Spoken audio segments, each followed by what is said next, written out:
Hello everyone and welcome to another episode of Trail Pass. So it's a very sad day here on the channel and Toyota is killing the FJ Cruiser. Now you're probably staring at your phone or your computer screen in confusion like, what the heck is this guy talking about? Didn't that stop with the 2014 Trail Teams Ultimate Edition and the rest of the 2014 lineup here in the United States? And that's absolutely true. But the Toyota FJ Cruiser actually stuck around here in several other parts of the world much later than that. So Japan actually received their final edition of the FJ Cruiser in 2017, and it's still actually been sold in other parts of the world even after that.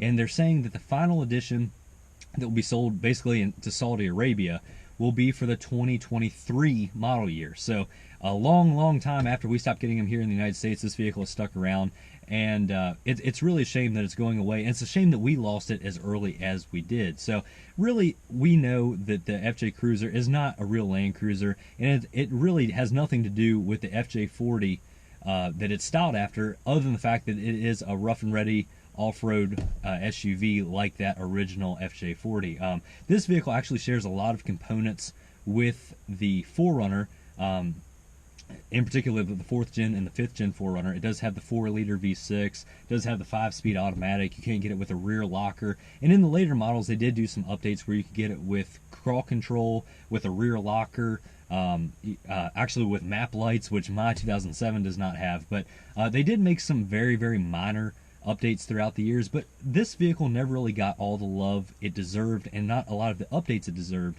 because it truly didn't sell a whole lot. Again, it was based very heavily off of the 4Runner, and I think for a lot of people looking for an urban SUV with 4-wheel drive, it made a lot more sense to have 4 real doors instead of the clamshell doors that we have here on the FJ Cruiser. You know, if you're hauling the kids to soccer practice and you're going for a Costco run, you know, sometimes a vehicle that's kind of boxy and only has 2 real doors isn't very practical. And I think as a result of that, it only sold to 2 real demographics.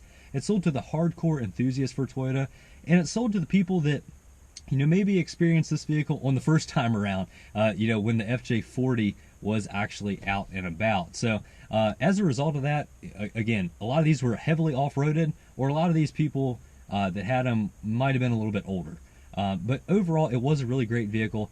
But they sold most of these units in 2007 and 2008, and it sounds like by the end of the model run, at least here in the United States, these vehicles were sitting on dealer lots for a really long time, and they were having trouble moving them. And I think it just didn't make sense for a company the size of Toyota, that's as conservative and calculated as Toyota is, to keep a vehicle around that they just weren't moving very many units. And truthfully, I think once they killed this, most people that were looking for a new Toyota vehicle, they went with the 4Runner, because again, it does share so many bones, but this is just so much more fun. It's so goofy, and to see Toyota make such a leap for this vehicle, I absolutely love it.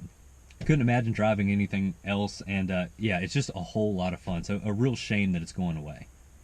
Now, that final edition, Toyota did not release any pictures of that as of yet, but it sounds like it's going to be kind of a monotone paint job that's all beige with some black accents all around. So very similar to the 2017 final edition for Japan, and it sounds like pretty similar maybe to the 2010 Trail Teams edition, which was, again, that tan color. Looked really cool, and honestly, one of the most collectible vehicles that you could get today is a Trail Teams, whether it be a 2010 or all the way up to the 2014 Trail Teams Ultimate Editions. These vehicles are still commanding huge premiums, because again, Toyota probably will never make another vehicle like it. You know, we're seeing such a push towards electrification, and you know, whether that's hybrids or full-on battery electric vehicles, I just don't really see a very basic, stripped down, off-road focused SUV really selling all that much.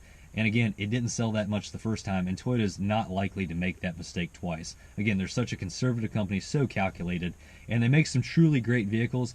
Overall, really sad to see the FJ Cruiser go. Let me know your thoughts down in the comments section. Again, really bummed, but ultimately, we haven't got them here the last 7 years anyhow, so what's really the main difference? So thank you all very much for watching. Have a fantastic week, everybody. We'll catch you next time.